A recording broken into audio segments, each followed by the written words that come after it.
हरे कृष्णा प्रभु जी, दंडवत प्रणाम दंडवत सबको। दंडवत।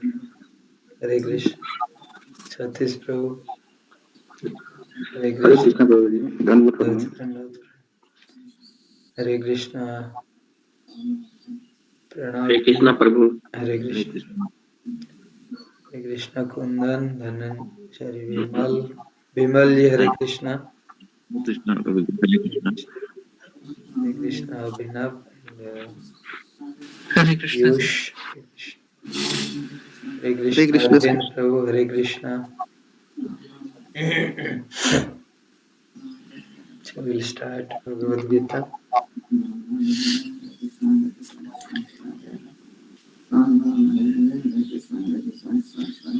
Om Namo Bhagavate Vasudevaya.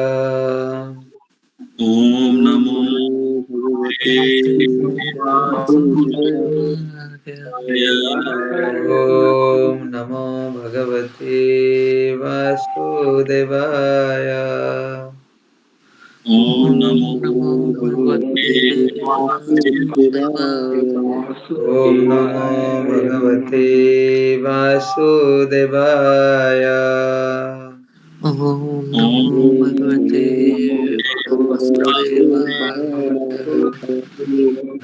नारायणं नमस्कृत्यं नारायण नरं चैव नरोत्तमं नरम देवीं सरस्वतीं व्यासं देव ततो जयमुदीरयेत् ततो नष्टप्रायेषु अभद्रेषु नष्ट नित्यं भागवत सेवया नित्यम भगवती उत्तमश्लोके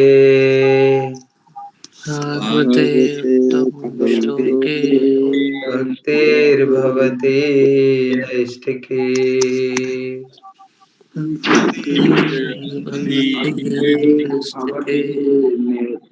नमो विष्णुपदाय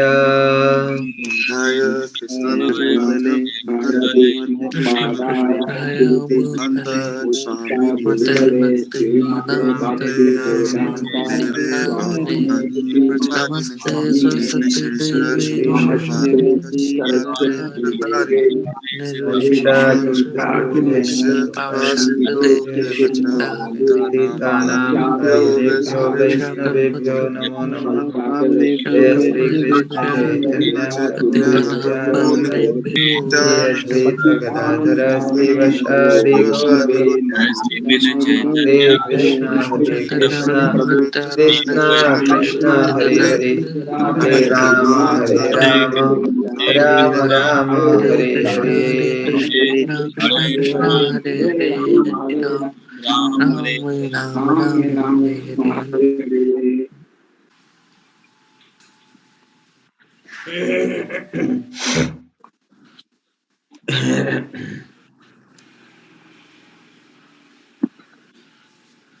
So reading from Srimad Bhagavad Gita as it is, chapter 2, contents of the Gita summarized, text number 67. 68 होगा 68 is 68. Atmaram text Prabhu number ji Prabhu ji पढ़िए आप। तस्मादधस्य महाबाहो तस्माद्यस्य महाबाहो निगृहीतानि सर्वश निगृहीतानि सर्वशः इन्द्रियाणीन्द्रियार्थे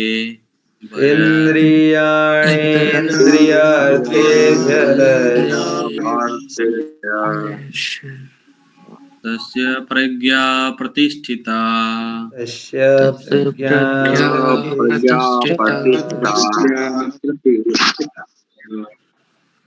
Translation.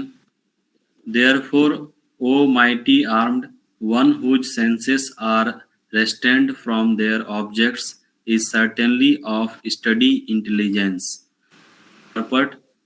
One can curb the forces of senses gratification only by means of Krishna consciousness, or engaging all the senses in the transcendental loving service of the Lord. As enemies are curbed by superior force, the senses can similarly be curbed not by any human endeavor, but only by keeping them engaged in the service of the Lord.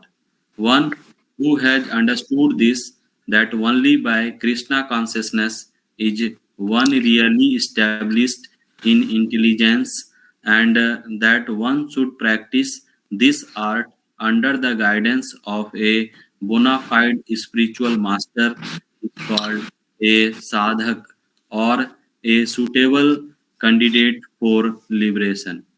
Hare Krishna Prabhuji. Hare Krishna. Thank you Prabhu ji. Narayan प्रभु।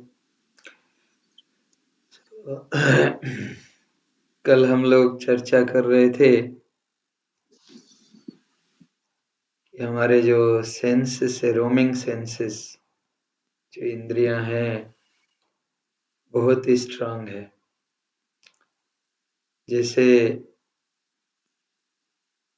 वो हमारे मन को कहीं दूर दूर तक ले सकता है और हम लोगों को कहीं पे भी हमारे इंटेलिजेंस को बिल्डर करता है। जैसे एग्जाम्पल तौर पर कृष्ण बता रहे थे कि जैसे स्ट्रांग विंड, जो हवा होता है, बहुत तेज हवा बहता है, वो बोट को बहा कर ले जाता है उसी डायरेक्शन में। वैसे ही हमारे सेंसेस, कोई भी एक इंद्रिया अगर बह गया तो फिर हमारा सारा सब कुछ, इंटेलिजेंस, हमारा बुद्धि, मन, सब उसी में चला जाता है। तो इसलिए कृष्ण बता रहे हैं कि it is very important to restrain our senses from the sense objects. Sense objects क्या है, हम लोग डिस्कस किए थे। विषय, विषय जो है विष शब्द से लिया गया है, जो कि पॉइजन होता है, विषय। तो इसलिए हमारा विषय में अगर हमारा मन लगा या फिर हमारा इंद्रिय लगा तो फिर सफरिंग शुरू होता है। Suffering starts. तो इसलिए यहाँ पे कृष्ण बता रहे हैं कि those are very intelligent, they are steady in intelligence, means बहुत ही बुद्धिमान होते हैं वो जो व्यक्ति, वो अपने इंद्रियों को इंद्रियों के विषय भोग से दूर रखते हैं, संयम बरतते हैं, हमेशा हमेशा संयम रखते हैं अपने इंद्रियों भोग में। तो हम लोग कल भी चर्चा किए थे कैसे संभव है। ये संभव है केवल when we engage our senses, हमारे इंद्रियां जब इंद्रियों के स्वामी कृष्ण जो ऋषिकेश है उनके सेवा में ही लगेगा। ऋषिकेण ऋषिकेश सेवनम भक्ति रुच्यते। जो हमारा ऋषिक है, सेंसेस है, अगर ये इंद्रियों के स्वामी जो कृष्ण है, ऋषिकेश मतलब इंद्रियों के स्वामी, उनके सेवा में अगर लगा रहेगा सेवा में, तो फिर ऑटोमेटिकली कंट्रोल है। तो कोई यहाँ प्रश्न कर सकता है ये कैसे संभव हो सकता है। तो प्रभुपाद यहाँ एग्जाम्पल किए बताए हैं कि कोई भी चीज को हम कंट्रोल करना चाहते हैं तो उससे थोड़ा सुपीरियर फोर्स लगाते हैं। कोई भी चीज हो, अगर गाड़ी को कंट्रोल करना होता है तो एक ड्राइवर बैठता है, तो गाड़ी से सुपीरियर कौन होता है? ड्राइवर, है ना। इसलिए वो कंट्रोल कर लेते हैं। अगर गाड़ी के कंट्रोल में ड्राइवर आ जाएगा तो फिर तो मुश्किल है, ही कैन नॉट कंट्रोल। तो ऐसे भी होता है कभी कभी गाड़ी के कंट्रोल में ड्राइवर आ जाता है, तब फिर मुश्किल हो जाता है कंट्रोल करना। तो वैसे ही यहाँ पे प्रभुपाद एक्सप्लेन कर रहे हैं, we need the superior force. तो हमारे इंद्रियां जो है ये कैसे बलवान है? ये बलवान कैसे बन जाते हैं? क्योंकि ये 3 गुण जो हैं, प्रकृति के 3 गुण, 3 मोड्स ऑफ मेटेरियल नेचर के माध्यम से ये बलवान है, शक्ति प्राप्त करते हैं। क्योंकि हम लोग जब विषय पर कंटेम्पलेट करते हैं या विषय भोग में लग जाते हैं तो प्रकृति के 3 गुण जो है हमारे ऊपर हेवी हो जाता है, सत्व गुण, रजोगुण और तमोगुण। तो हमारी इंद्रियां जो है उससे पावरफुल बन जाते हैं और हम जो हैं इंद्रियों के बस में आ जाते हैं, इंद्रियों के गुलाम बन जाते हैं फिर, क्योंकि हम लोग उतना पावरफुल नहीं है। ये स्वाभाविक है, हम लोग बहुत ही small particle of Krishna. Krishna इसलिए बताते हैं 7th चैप्टर में, दैवी ऐसा गुणमयी मम माया दुरत्यया माम एव प्रपद्यन्ते, माम एव प्रपद्यन्ते। हाँ, तो इसमें बताते हैं कि जो ये दैवी गुण है, दैवी ऐसा गुणमयी, ये मेरा जो दिव्य शक्ति है, प्रकृति के 3 गुण, ये बड़ा हेवी है। हाँ, और इसको तरने के लिए माया में ताम तरंती थी, तो इसको पार करना बहुत मुश्किल है, बहुत ही मुश्किल है। लेकिन जो व्यक्ति कृष्ण के शरण में गया, वो बोलते हैं मेरे शरण में जो आएगा, कृष्ण के शरण में जो जाएगा जो व्यक्ति, वो he can easily surpass, वो बहुत सहजता से माया को पार कर सकता है, बहुत सहजता से, उसको कोई प्रॉब्लम नहीं होगा, दिक्कत नहीं होगा। तो इसलिए हमारी इंद्रियां जो है ये माया के बल से बहुत ही शक्तिशाली है। तो इसको हम लोग कंट्रोल करने के लिए सुपीरियर एनर्जी का यूज करना पड़ेगा। प्रभुपाद यहाँ बता रहे हैं we have to engage the superior energy to control senses, इंद्रिय। तो वो सुपीरियर एनर्जी क्या है? वो सुपीरियर एनर्जी है भक्ति, to engage our senses in the service of Krishna, and that is the most important for us.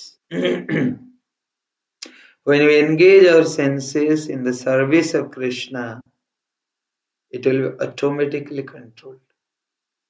No need to do it forcefully. हम लोग फोर्सफुली करना चाहते हैं, इट इज नॉट रिक्वायर्ड, क्योंकि जो व्यक्ति कृष्ण भावनाएं भावित है, वो उसका जो कॉन्शियसनेस लेवल होता है, दैट वाज ट्रांसेंडेंटल।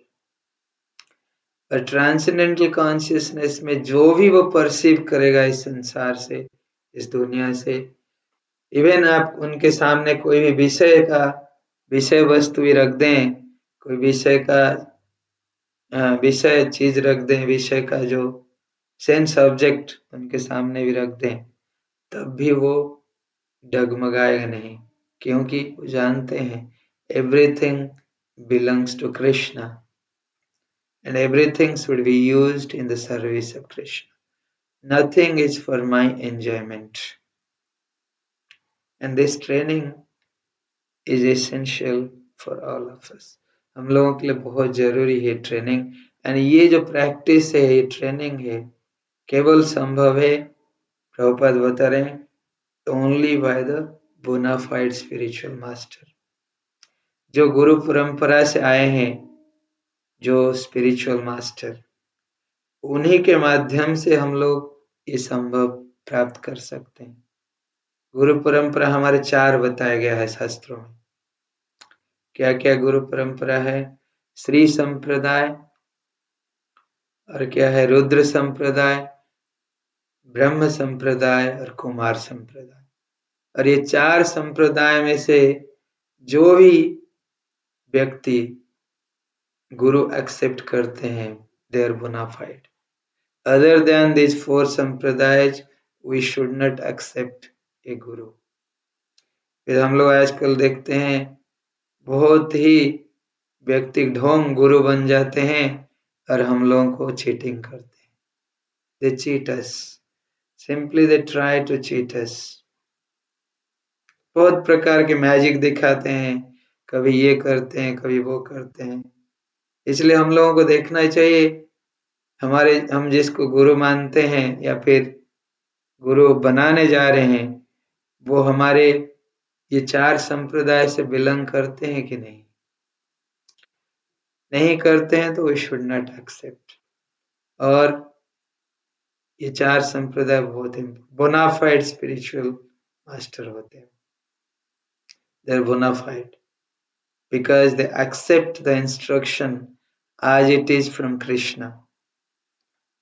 ये 4 संप्रदाय जो है कृष्ण से ही ये संप्रदाय आया है। कृष्ण ये 4 लोगों को इंस्ट्रक्ट करके एम्पावर करते हैं, लक्ष्मी जी, शिव जी, ब्रह्मा जी और कुमार, 4 कुमार। तो इसलिए हम लोग आगे भी पढ़ेंगे इसके बारे में। और कृष्ण भावनामृत में भावित होने के लिए हम लोगों को ट्रेनिंग की जरूरत है और प्रैक्टिस की भी। जैसे हम लोग कोई भी मटेरियल एक्टिविटी भी करते हैं, उसके लिए हम लोगों को ट्रेनिंग चाहिए और प्रैक्टिस भी चाहिए। अगर कोई बोलेगा नहीं हम बिना ट्रेनिंग के बन जाएंगे, कोई भी चीज हो, कोई भी फील्ड में हो, चाहे कोई लॉयर बनना चाहता हो, कोई डॉक्टर, कोई इंजीनियर, कोई भी फील्ड, उसमें ट्रेनिंग चाहिए और प्रैक्टिस चाहिए। बिना ट्रेनिंग के और प्रैक्टिस के हम लोग अगर मटेरियल फील्ड में आगे नहीं जा सकते हैं, तो फिर स्पिरिचुअल जो जो हमारे स्पिरिचुअल वर्ल्ड, स्पिरिचुअल फील्ड में कैसे आगे जा सकते हैं? ये संभव नहीं। तो इसलिए हम लोगों को ट्रेनिंग, प्रैक्टिस बहुत इम्पोर्टेंट। और जो शिष्य होता है, जो ट्रेनिंग और प्रैक्टिस लेता है, वो ही काफी सीरियस होता है। प्रैक्टिस हम लोगों को जब करनी चाहिए, काफी सीरियसली, सिंसियरली और अटेंटिवली करनी चाहिए। ये 3 चीज हम लोगों को ध्यान रखनी चाहिए, seriously, attentively and sincerely। This is the formula। We don't become serious। Why we don't become serious?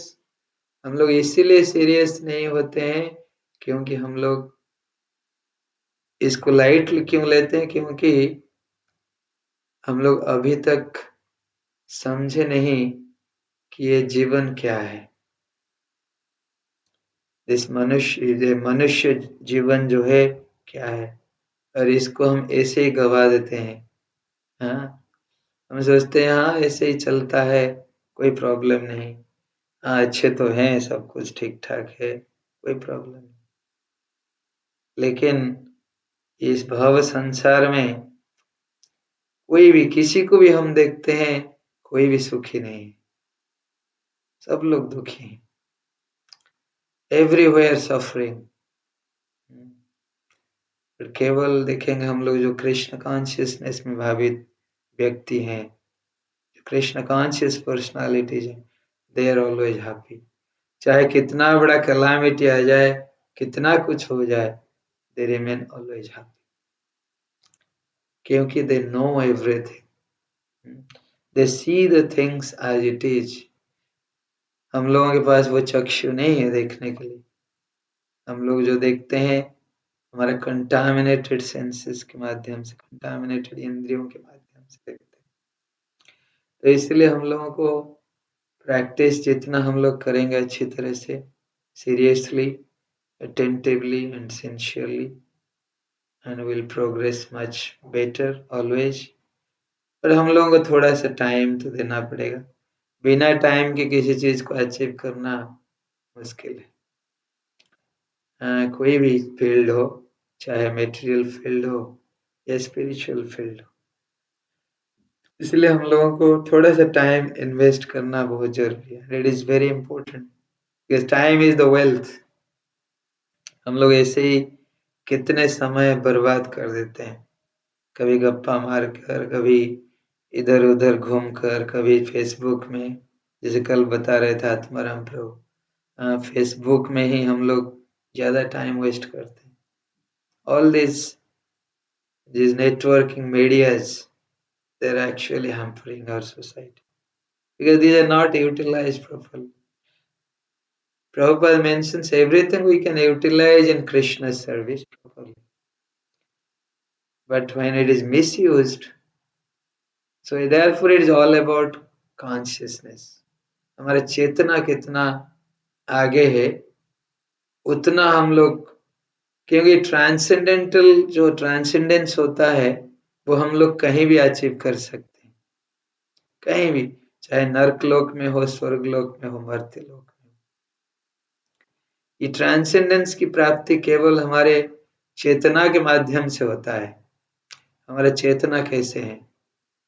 अगर हमारा चेतना स्पिरिचुअल है, then everything will look like spiritual to us.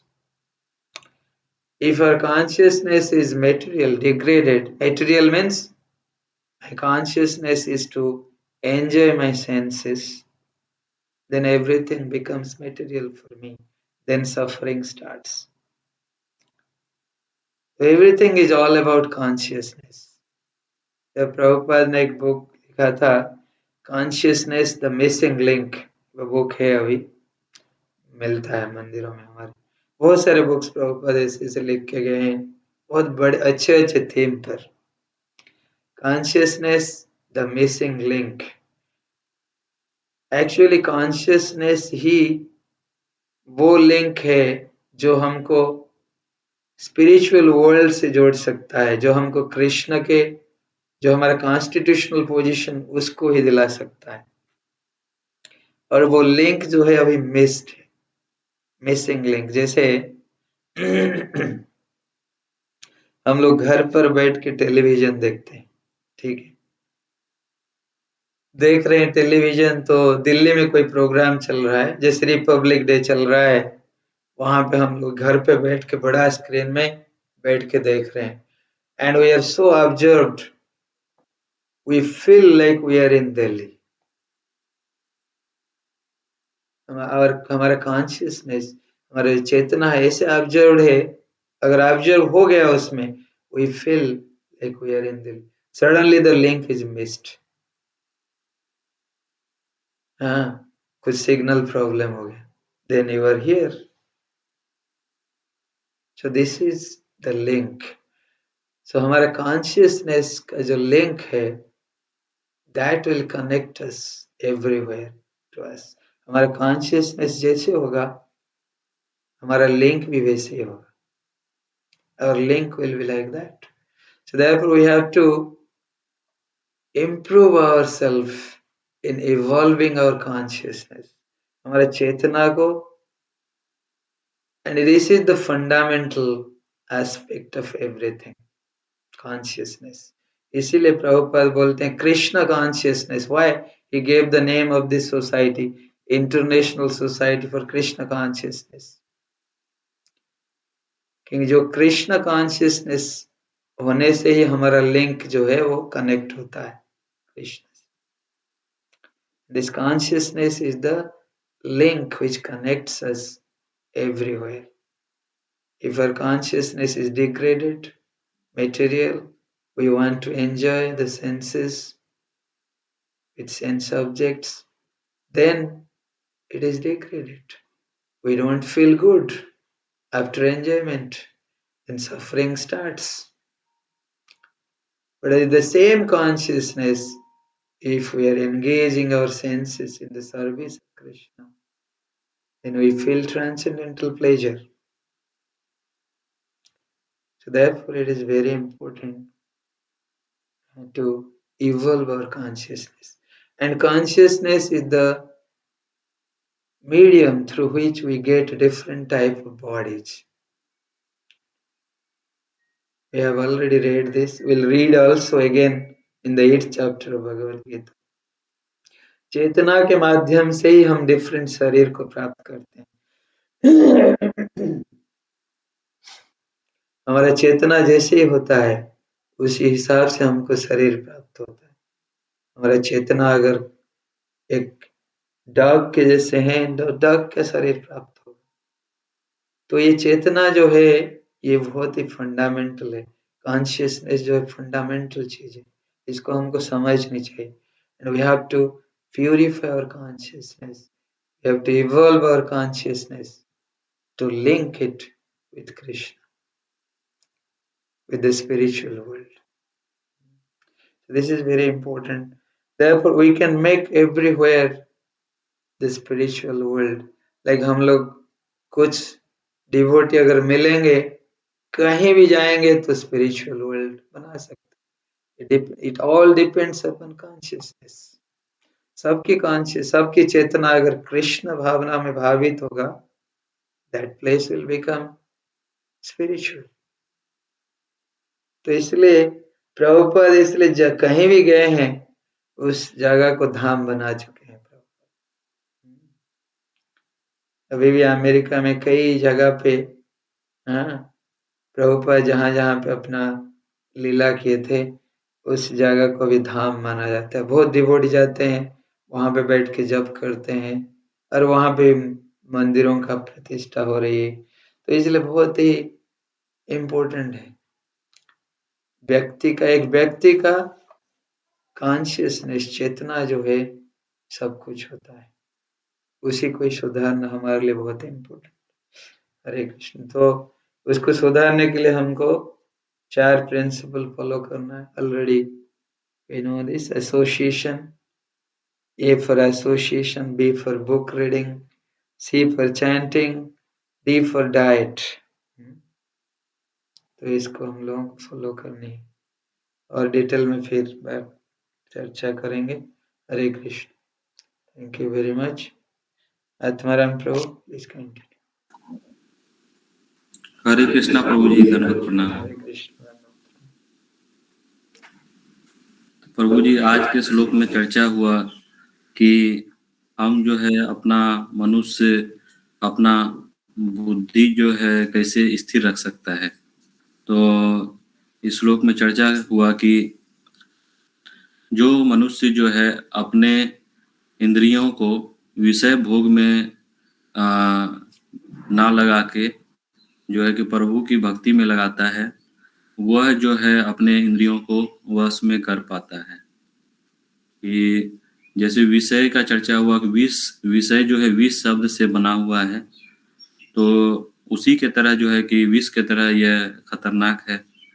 तो हिंदी में इस श्लोक का मैं आज जो है कि भावार्थ पढ़ना चाहूँगा कि फिर से बता रहे हैं इसमें कि तस्मादस्य महाबाहो निर्गरही तानि सर्वशः इंद्रियाणि इंद्रियार्थे भयतस्य प्रज्ञा प्रतिष्ठिता। तो अतः हे महाबाहु, जिस पुरुष की इंद्रियां अपने अपने विषयों से सब प्रकार से विरत होकर उसके वश में है, उसी की बुद्धि निसंदेह स्थिर है। तो फिर डिटेल में प्रभुपाद जी बताते हैं कि कृष्ण भावना अमृत के द्वारा यह सारी इंद्रियों को भगवान की दिव्य प्रेमा शक्ति में लगाकर इंद्रिय तृप्ति की बलवती शक्तियों को दमित किया जा सकता है। जिस प्रकार शत्रुओं का दमन श्रेष्ठ सेना द्वारा किया जाता है, उसी प्रकार इंद्रियों का दमन किसी मानवीय प्रयास के द्वारा नहीं, अपितु उन्हें भगवान की सेवा में लगाए रखकर किया जा सकता है। तो इसमें पूरा साफ साफ प्रभुपाद जी ने क्लियर लिखा हुआ है कि कृष्ण भावना अमृत के द्वारा बुद्धि स्थिर होती है, और इसके लिए जो है कि इस कला का अभ्यास करने के लिए हमें प्रामाणिक गुरु के द्वारा जो मार्ग बताए गए हैं उस मार्ग का अनुसरण करना है। और इस तरह से जो अनुसरण करता है वही साधक है, वही साधक का अधिकारी होता है। साधक है मोक्ष का अधिकारी होता है। तो मेन जो बताया गया है कि विषय भोग से जो है कि हमें इंद्रियों को रोकना है और उसको प्रभु के चरणों में लगाना है। तो अगर जो है कि हम कृष्णा कॉन्शियसनेस में रहेंगे तो हमें जो है कि बहुत ज़्यादा मेहनत नहीं करना पड़ेगा। और अगर कृष्णा कॉन्शियसनेस में नहीं रहेंगे तो बहुत ज़्यादा जैसे कि कोई फोर्स एकदम कंट्रोल करने के लिए लगाते हैं, उस तरह से हमेशा लगाना पड़ेगा कि एक बार जो है ब्रेक छूटा तो एक्सीडेंट हुआ। जैसे गाड़ी का एग्जाम्पल दिए प्रभु जी, बहुत अच्छा एग्जाम्पल दिए कि हमेशा एक आदमी कंट्रोल किए हुए रहता है। तो उसी तरह जो है कि निर्जीव चीज को जैसे हम कंट्रोल किए हुए रहते हैं, कंट्रोल्ड वे में गाड़ी चलाना पड़ता है, पूरा कंट्रोल वे में चलाना पड़ता है। कि जैसे कि कहीं ब्रेक लेना है, कहीं 1 गियर, कहीं 2 गियर, कहीं 3 गियर, तो इस तरह से जो है कि चलाना पड़ता है। जिस तरह मनुष्य का सारा चीज़ आँखें देखती है, आजकल तो जो है कि ऑटोमेटिक गाड़ी का भी सिस्टम आ रहा है बाहर में, कि जो है कि चारों तरफ सेंसर लगे रहेंगे, अपने हिसाब से चलेगा। तो जो है कि हम लोग भी जो है उसी तरह से जो है कि आजकल मानव है, मगर जो है कि मशीनीकृत होते जा रहे हैं। जो है कि तो उसमें जो है हमेशा अगर उसी के बारे में सोचेंगे कि विषय के बारे में अगर सोचेंगे, हमेशा उसी के बारे में सोचेंगे तो एक्सीडेंट होना निश्चित है। तो उस विषय भोग में जाना ही पड़ेगा, अगर क्योंकि वो इतना ही शक्तिशाली होता है कि वो अपनी ओर खींच लेता है। पहले भी हम लोग पढ़े हैं कि किसी विषय का चिंतन करते हुए उस विषय में आसक्ति हो जाती है, और आसक्ति से जो है कि उसमें काम उत्पन्न होता है, और वही चीज़ फिर नहीं होने के बाद जो है कि क्रोध उत्पन्न होता है, क्रोध से मोह होता है, मोह से बुद्धि भंग हो जाती है। तो उस प्रकार जो है फिर मनुष्य स्थिर नहीं रह पाता है। तो आज फिर बताया गया कि फिर कैसे स्थिर रहा जाता है, तो भगवान बताते हैं इसमें जो है कि इंद्रियों को जो है अपने वश में करके भगवान की सेवा में लगा के हम जो है कि उसको स्थिर कर सकते हैं। उसके बाद जो है कि 4 प्रिंसिपल का जो चर्चा हुआ, हम लोग सब जान रहे हैं कि हमें अच्छे लोगों का एसोसिएशन करना चाहिए, अच्छा किताब पढ़ना चाहिए, चैंटिंग करना चाहिए, हमारा खान-पान अच्छा होना चाहिए। खान-पान अच्छा होना चाहिए और ये 4 चीज़ करना चाहिए, और 4 चीज़ नहीं करना चाहिए वो भी याद रखना है कि सबसे पहले जो है कि नॉन-वेज नहीं खाना चाहिए, किसी भी प्रकार का जो है नॉन-वेज नहीं खाना चाहिए। जो यहाँ तक कि बहुत लोग आजकल प्रचार करते हैं कि अंडा तो नॉन-वेज नहीं है, ठीक ना? तो वो हुआ कि कहीं भी जो है कि अपना कंप्रोमाइज़ करने का जो है कि प्रयास नहीं करना चाहिए। बिना जो है लहसुन प्याज का भी खाना बन सकता है। अगर आप कभी इस्कॉन में जाइए, वहाँ पर देखिए कितना सुंदर प्रसाद बनता है, और प्रयास कर सब चीज़ प्रयास का है, प्रयास करने के बाद जो है उसमें बहुत बहुत स्वाद आ जाता है, बहुत टेस्ट आ जाता है, क्योंकि उसमें हम देखे हैं कि जब भी इस्कॉन मंदिर में आप प्रसाद ग्रहण करिए, आपको लगेगा कि वही रोटी में दूसरा स्वाद आ जाता है। उसमें भगवान का ज़रूर जो है कि उसमें कृपा प्राप्त हो जाता है, वो भोजन प्रसाद में परिवर्तित हो जाता है। तो सबसे पहले जो है कि खान-पान का बहुत रोल है, खान-पान का रोल बहुत है, इसलिए करने के लिए जो है कि डाइट का बताया गया कि अच्छा डाइट लेना चाहिए। तो उसी से रिलेटेड है कि क्या नहीं करना चाहिए, तो नॉन-वेज किसी भी प्रकार का नहीं खाना चाहिए। अगर आप खा रहे हैं तो उसको धीरे-धीरे जो है कि उसको ख़त्म करिए, नहीं खाइए। ऐसे भी समझने का बात है कि हम अपना जो है कि खाने के लिए किसी का हत्या करके उसको खा रहे हैं। मतलब कि अ, पहले भी हम चर्चा किए हैं कि कोई भी आदमी अगर मर जाता है तो उसको जो है हम लोग छूते नहीं हैं। अब ये डेड बॉडी हो गया है, और फिर डेड बॉडी जो कोई जानवर बकरी ये वो जो मरा हुआ है उसको जो है कि किलो-किलो के हिसाब से एकदम जो है कि तौल के लाते हैं, घर में एकदम पूरा बनाते हैं, और उसके बाद नहा धो के उसको खाते हैं। मनुष्य भी उससे बदतर हो गया कि मनुष्य को छूते हैं तो हम नहाते हैं। तो उसको है कि नहा-धुआ के बना के जो है कि उसको खा रहे हैं। बहुत जो है कि ये अभी मैंने जो है कि देखा एक जगह कि पूरा एकदम नॉन-वेज इतना था कि इतना इतना दुर्गंध होता है वहाँ पे। तो कहने का क्या तात्पर्य है कि नॉन-वेज नहीं खाना चाहिए। नो इंटॉक्सिकेशन, मतलब किसी भी प्रकार का जो है कि नशा, कोई अल्कोहल है या नशा है, कोई भी तरह का नशा जो है उसका त्याग करना चाहिए। बीड़ी, सिगरेट, गुटखा, ये सब तंबाकू ये सब नहीं करना चाहिए। तो ये सब जैसे करेंगे तो क्या होगा कि तब हम सोचेंगे कि हमारा मन स्थिर हो जाएगा, तो होगा नहीं।